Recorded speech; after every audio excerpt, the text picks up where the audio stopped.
सुप्रभात दोस्तों, मैं हूं आपका दोस्त सागर अरोड़ा और आपका स्वागत करता हूं अपने YouTube चैनल नयन IAS पे। दोस्तों, जैसा कि आप सभी जानते हैं, हम लोग रोज आपके सामने आते हैं अलग अलग टॉपिक को लेकर, नए नए टॉपिक को लेकर, नई नई ट्रिक्स को लेकर, और वो सारी चीज़ें आपको बहुत अच्छे से समझाते हैं जो आपके लिए काफ़ी ज़्यादा महत्वपूर्ण होती हैं और आपके एग्ज़ाम में पूछी जाती हैं। तो आइए दोस्तों, हम लोग चर्चा कर रहे थे क्रिया की। किसकी चर्चा कर रहे थे दोस्तों? क्रिया की। और हमने अपने पुराने वीडियो में आपको बता दिया था कि क्रिया क्या होती है। तो मैं आपको एक बार और दोहरा देता हूँ कि ऐसा शब्द जिससे कार्य के होने का पता चलता है उसे क्रिया कहते हैं। हमने आपको यह भी बताया था कि क्रिया के भेद कितने होते हैं। तो हमने आपको बताया था क्रिया के मुख्यतः 3 भेद होते हैं, लेकिन हम लोग जब क्रिया को कर्म के आधार पर बांटे थे तो हम लोग के कर्म के आधार पर क्रिया के 2 भेद थे। एक था हमारा सकर्मक क्रिया और दूसरी थी हमारी अकर्मक क्रिया। तो मेरे दोस्तों, अकर्मक क्रिया क्या होती है, इन सारी चीजों को हमने पढ़ लिया था। आज हम बात करने वाले हैं सकर्मक क्रिया पे। तो आइए देखते हैं कि हमारी सकर्मक क्रिया क्या होती है, इसे हम लोग कैसे समझेंगे। मेरे साथ साथ आप लोग हेडिंग लगा दीजिए, सकर्मक। सकर्मक क्रिया। देखिए, सकर्मक क्रिया क्या होती है, तो नाम से ही स्पष्ट है, कर्म के साथ। मतलब ऐसी क्रिया जो कर्म के साथ होगी या ऐसी क्रिया जिसका प्रभाव कर्म पर पड़ेगा, उस प्रकार की क्रिया को सकर्मक क्रिया कहते हैं। तो आइए देखते हैं इसका परिभाषा। जिस क्रिया का प्रभाव, ध्यान से लिखना है, कर्म पर पड़ता है, कर्म पर पड़ता है, उसे सकर्मक क्रिया कहते हैं। क्या कहते हैं मेरे दोस्तों? सकर्मक क्रिया कहते हैं। मतलब ऐसी क्रिया जो किसके साथ होगी? कर्म के साथ होगी।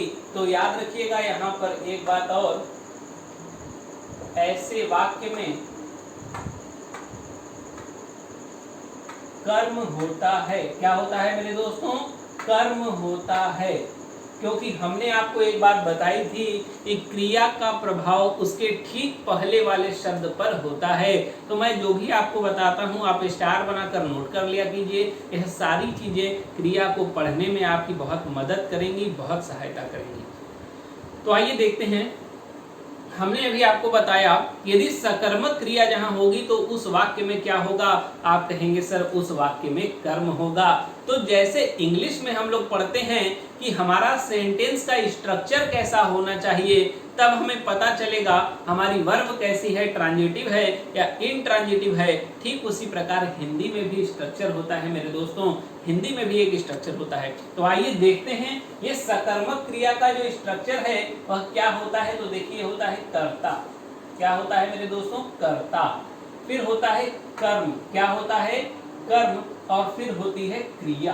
क्या होती है मेरे दोस्तों? क्रिया। अब आप हमें बताइए, जब हमने कह दिया कि क्रिया का प्रभाव ठीक अपने पहले वाले शब्द पर पड़ता है, इसका मतलब क्या है कि इस क्रिया का प्रभाव कहां पड़ेगा? आप कहेंगे सर क्रिया का प्रभाव कर्म पे पड़ेगा, लेकिन कर्म होना चाहिए। क्या होना चाहिए मेरे दोस्तों? कर्म होना चाहिए। कई बच्चे कंफ्यूजन में आते हैं, अभी मैं आपका वह भी कंफ्यूजन दूर करने वाला हूं। तो देखिए, जब क्रिया के ठीक पहले कर्म लिखा हो, क्या लिखा हो मेरे दोस्तों? कर्म लिखा हो, तो आप तुरंत बता देंगे वहां कौन सी क्रिया होगी। आप कहेंगे सर सकर्मक। क्या कहेंगे मेरे दोस्तों? सकर्मक। जिस प्रकार मैं आपको पढ़ा रहा हूं, दुनिया की किसी किताब में आप ढूंढ लेना। यदि मेरी बात गलत निकली तब फिर मुझे बताना कमेंट बॉक्स में कमेंट करके कि जिस ट्रिक से मैं पढ़ा रहा हूं, जो तरीका मैं बता रहा हूं, वो दुनिया की किसी किताब में लिखा नहीं मिलेगा। इसलिए मेरे दोस्तों, इस वीडियो को ध्यान से देखिए और एक एक बात को नोट करिए। चलिए, कहता है क्रिया का प्रभाव पड़ रहा है कर्म पर, तो यहाँ क्या हो गई? आप कहेंगे सर यहाँ हो गई सकर्मक क्रिया। अब देखिए सकर्मक क्रिया होती क्या है, इस पर बात करते हैं, कुछ उदाहरण पर बात करते हैं। इन चीजों को, इस स्ट्रक्चर को आप लोग नोट कर सकते हैं। फिर हम लोग बात करेंगे आगे। अब देखिए, जैसे कुछ उदाहरण की बात करें, कुछ उदाहरण की, जैसे लिखना, इसकी बात करें मेरे दोस्तों, लिखना। हम बात करें पढ़ना, क्या बात करें मेरे दोस्तों, पढ़ना। आगे बात करें खाना, क्या बात करें, खाना। फिर बात करें पीना, क्या बात करें मेरे दोस्तों, पीना। आगे बात करते हैं देखना, क्या बात करते हैं, देखना। तो ये देखिए कुछ उदाहरण है सकर्मक क्रिया के। अब आप कहेंगे सर हम कैसे माने ये सकर्मक क्रिया है? तो बिल्कुल मेरे दोस्तों, मेरे साथियों, आपको मानने की जरूरत नहीं है, मैं आपको बताने आया हूं, ध्यान से समझना है बस। यदि मैं बात करूं तो मैं लिखूं, पहला इस पर वाक्य बनाऊं, राम पुस्तक लिख रहा है। क्या बनाया वाक्य, राम पुस्तक लिख रहा है। ध्यान से समझिएगा, राम हो गया कर्ता, क्या हो गया, कर्ता। पुस्तक क्या है, आप कहेंगे सर कर्म है। लिख रहा क्या है, आप कहेंगे सर क्रिया है। क्या है मेरे दोस्तों, क्रिया है, लिखना क्रिया है। रहा जो है ये आपका टेंस बताता है, यह भविष्य काल है, भूतकाल है या वर्तमान काल है। तो हमें काल पर नहीं जाना, हमें क्रिया पे जाना है। तो देखिए क्रिया का प्रभाव किस पर पड़ रहा है, आप कहेंगे सर कर्म पर पड़ रहा है, क्योंकि हमने आपको पहले ही लाइन बता दी थी कि क्रिया अपना प्रभाव ठीक अपने पहले वाले शब्द पर छोड़ती है। हमेशा इसको याद रखिएगा, स्टार बनाकर नोट कर लीजिएगा कि क्रिया अपना प्रभाव अपने पहले वाले शब्द पर छोड़ती है। तो क्रिया के पहले क्या है, आप कहेंगे सर पुस्तक है, यह पुस्तक कर्म है, तो यहाँ कौन सी क्रिया होगी, आप कहेंगे सर सकर्मक क्रिया होगी। कौन सी होगी, सकर्मक क्रिया होगी। गलत नहीं करना है मेरे दोस्तों, फिर से बताता हूं, सकर्मक क्रिया हो रही है। आगे एक उदाहरण और लेता हूं, पढ़ना। चलिए आइए, आपका सारा कंफ्यूजन दूर कर दूंगा। मैं कहूं राम हिंदी, क्या कहूं मेरे दोस्तों, राम हिंदी पढ़ रहा है। ध्यान से समझना है, यह जो राम है यह कर्ता है, क्या है मेरे दोस्तों, हिंदी जो है वो कर्म है, क्या है, और पढ़ना क्या है मेरे दोस्तों, आप कहेंगे सर पढ़ना है वर्ब मतलब क्रिया। तो क्रिया का प्रभाव किस पर पड़ा, आप कहेंगे सर कर्म पर पड़ा। और जब क्रिया का प्रभाव कर्म पर पड़ेगा तो वह क्रिया कैसी होगी, कहेंगे मेरे दोस्तों सकर्मक क्रिया होगी। एक बात और, कई लोगों को कंफ्यूजन होता है कि सर ये कर्म क्या होता है, क्या होता है कर्म। तो आइए एक लाइन में मैं लिखकर बता देता हूं कि जिस पर काम हो रहा है, ध्यान से समझिएगा, जिस पर काम हो रहा है वह कर्म कहलाता है, कर्म कहलाता है। इसको छोटी सी लाइन है, इसको याद कर लीजिएगा। आप काम किस पर हो रहा है, आप कहेंगे सर काम हो रहा है हिंदी पर। किस पर हो रहा है, हिंदी पर, क्योंकि पढ़ा क्या जा रहा है, आप कहेंगे सर हिंदी पढ़ी जा रही है। तो यहां से भी आप, एक बात और है, सकर्मक क्रिया है या नहीं है, यदि आप क्या से अपने वाक्य में प्रश्न कर लें और यदि आपको उत्तर मिल जाता है तो आप तुरंत बता देंगे वहां सकर्मक क्रिया होगी। और क्या से प्रश्न करने पर आपको उत्तर न मिले तो आप बताएंगे सर वहां पर अकर्मक क्रिया होगी। तो ध्यान से देखना है, आप यहाँ प्रश्न करके भी देख सकते हैं, राम क्या पढ़ रहा है, आपको उत्तर मिलेगा राम हिंदी पढ़ रहा है। आपको जैसे ही उत्तर मिला आप तुरंत बताएंगे कि हिंदी क्या है या पढ़ना क्या है इस वाक्य में, तो आप कहेंगे सर यहाँ पर सकर्मक क्रिया है। आगे बात करते हैं, सोनम, क्या बात करें, सोनम पानी पीती है, सोनम पानी पीती है। देखिए सोनम आपकी है कर्ता, पानी है आपका कर्म, पीना है आपका क्रिया। क्या है मेरे दोस्तों, क्रिया। तो यहाँ पर भी क्रिया का प्रभाव किस पर पड़ रहा है, कर्म पर पड़ रहा है, और आप बता सकते हैं कि यहाँ पर सकर्मक क्रिया होगी। यदि आपको इसमें दिक्कत आती है तो आप क्या से प्रश्न कर लीजिए, सोनम क्या पीती है, आपको मिलेगा सोनम पानी पीती है। क्या का उत्तर मिलते ही आप बताएंगे यहाँ पर सकर्मक क्रिया होगी।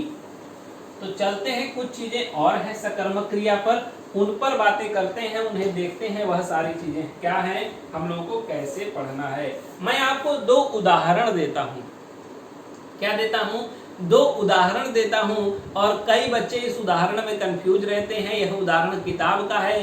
कई बच्चे मुझसे प्रश्न करते हैं कि सर आप पढ़ाएं तो इस उदाहरण को जरूर बताइएगा, क्योंकि कई बार ये कंफ्यूजन क्रिएट करता है, कई किताबों में लिखा रहता है और समझ में नहीं आता। तो मैं आज आपको उसे समझाने आया हूं। देखिए, दो उदाहरण मैं आपको देने जा रहा हूं। पहला है पक्षी आकाश में उड़ते हैं, ध्यान से समझना है। पक्षी आकाश में उड़ते हैं। दूसरा हमारा जो उदाहरण है वो कहता है पेड़ से पत्ता गिरता है, पेड़ से पत्ता गिरता है। क्या है मेरे दोस्तों, पेड़ से पत्ता गिरता है। अब आइए,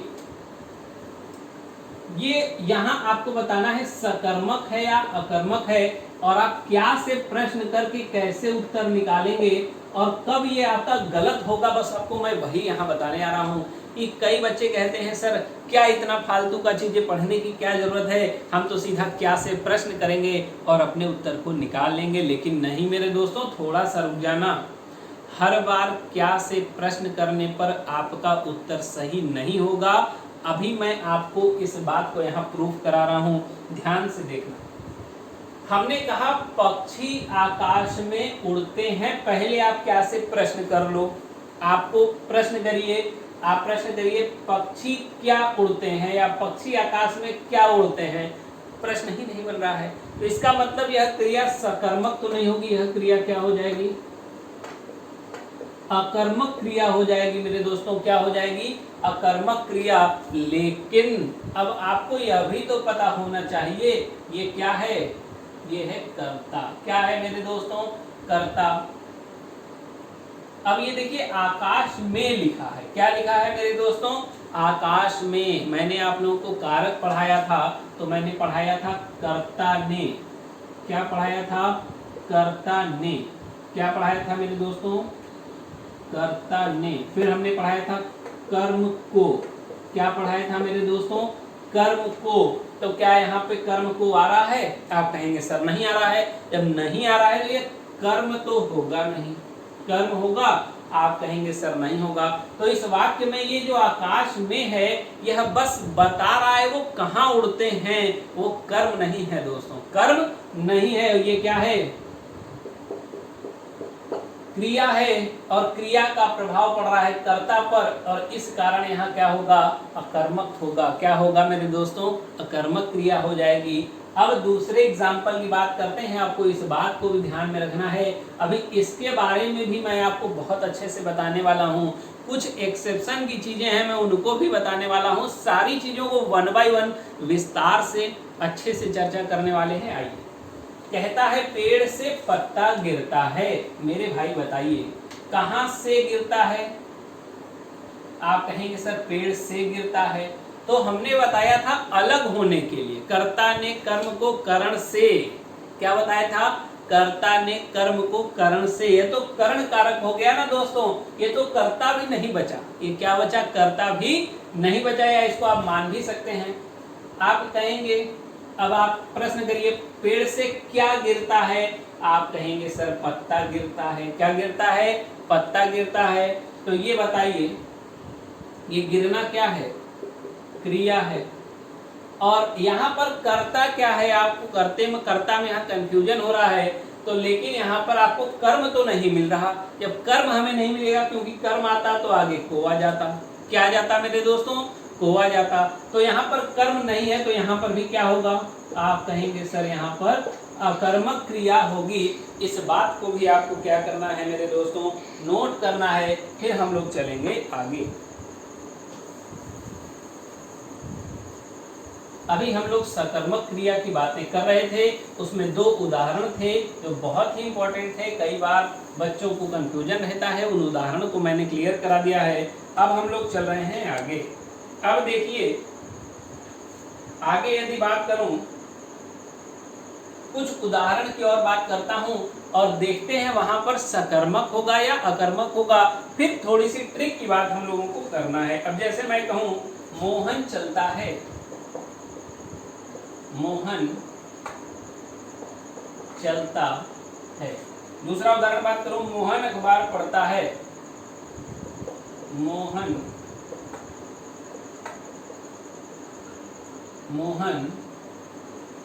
अखबार पढ़ता है। ये तो बातें हो गई हैं। और एक और बात करूं, मोहन तेज चलता है। ध्यान से समझना है, मोहन तेज चलता है। अब देखिए हमको इन तीनों वाक्यों में बताना है कहाँ सकर्मक क्रिया है और कहाँ अकर्मक क्रिया है। इन बातों को हम लोगों को देखना है। आइए देखते हैं। सबसे पहले यदि हम क्या से प्रश्न करके निकालते हैं तो मत देखिएगा, क्या से प्रश्न मत करिएगा, मैं बता रहा हूं कई बार गलत हो सकता है। आप आइए, ये देखिए क्या है, आप कहेंगे सर करता है, ये क्या है,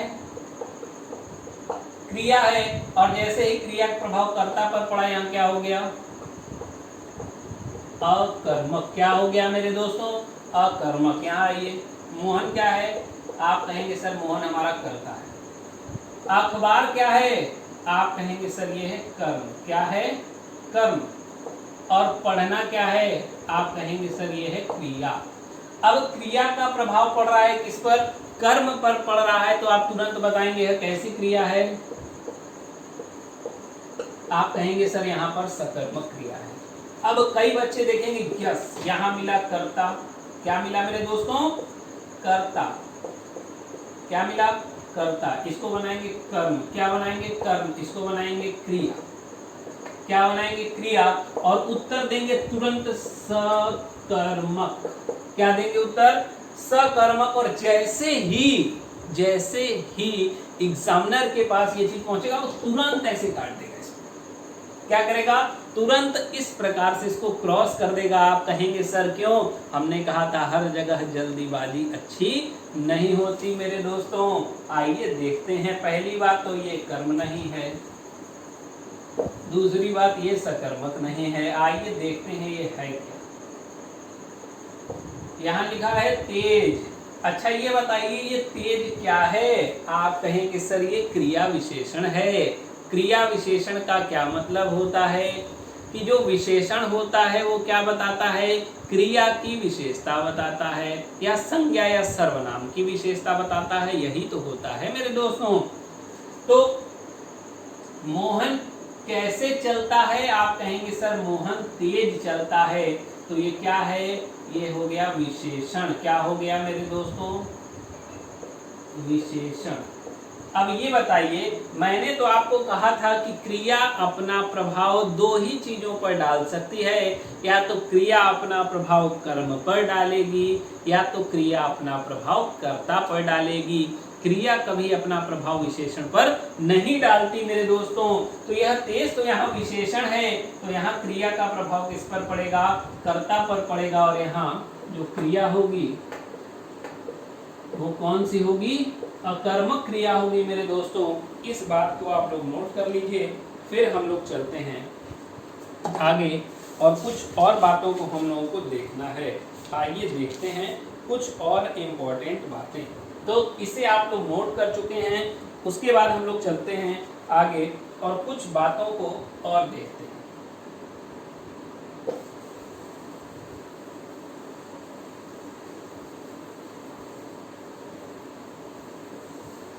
आइए कुछ उदाहरण पे हम लोग बातें और करते हैं। जैसे हम कहें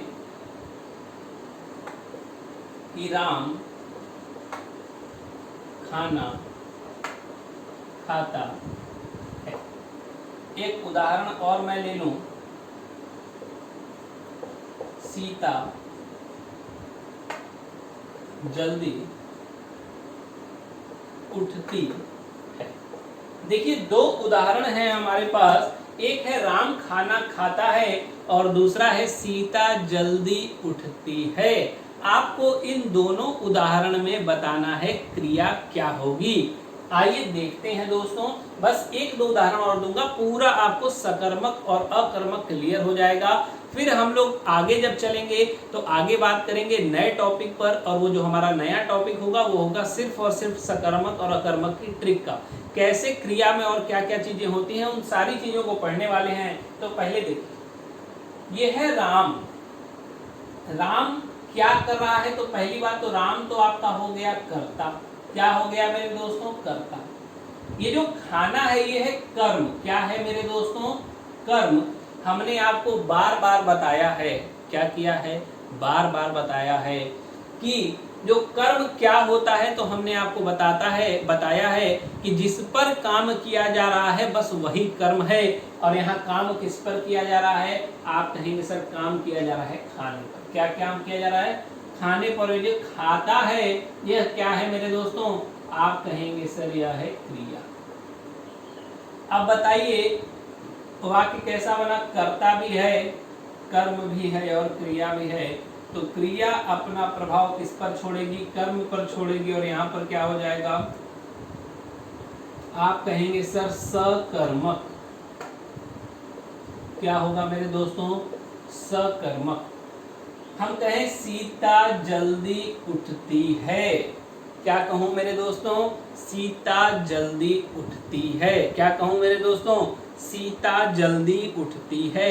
अच्छा, जब ये सीता जल्दी उठ रही है तो सीता कौन है? आप कहेंगे सर सीता तो कर्ता है। उठती है तो यह क्या है? क्रिया है। क्या है मेरे दोस्तों? क्रिया है। यह जो जल्दी है मेरे दोस्तों, यहीं पर बच्चे होते हैं कंफ्यूज। यही कारण है कि मैंने ऐसा उदाहरण आपके सामने प्रस्तुत किया है जिससे आपको कर्म और विशेषण में अंतर पता चले। तो सीता कैसे उठती है, आप कैसे से प्रश्न करेंगे तो आपको विशेषण की जानकारी हो जाएगी। किसकी जानकारी हो जाएगी मेरे दोस्तों, मेरे साथियों? आप कहेंगे सर विशेषण की जानकारी होगी। तो सीता कैसे उठती है? आप कहेंगे जल्दी उठती है। तो यह क्या हो गया? यह हो गया विशेषण। क्या हो गया मेरे दोस्तों? विशेषण। और हमने आपको समझाया है कि क्रिया का प्रभाव कभी भी विशेषण पर नहीं पड़ेगा। क्रिया का प्रभाव जब भी पड़ेगा वह या तो कर्म पर पड़ेगा या तो कर्ता पर पड़ेगा। तो आइए देखते हैं। तो क्रिया का प्रभाव यहाँ किस पर पड़ रहा है? कर्ता पर। और यहाँ पर कर्म है? आप कहेंगे सर नहीं, यहाँ पर किसी प्रकार का कोई कर्म नहीं है। और ऐसा वाक्य जिसमें कर्म नहीं होता वहां पर क्रिया कौन सी होती है? आप कहेंगे सर वहां पर क्रिया होती है अकर्मक क्रिया। तो हमें उम्मीद है साथियों कि हमने आपको आज जो सकर्मक और अकर्मक क्रिया के बारे में बताया है, सारी चीजों को एकदम अच्छे से समझाया है। आपको यह बातें बहुत ही अच्छे से समझ में आ गई होंगी। यदि दोस्तों आपको हमारा वीडियो पसंद आया है तो आप इसे लाइक कीजिए और ज़्यादा से ज़्यादा अपने दोस्तों तक पहुंचाइए। धन्यवाद।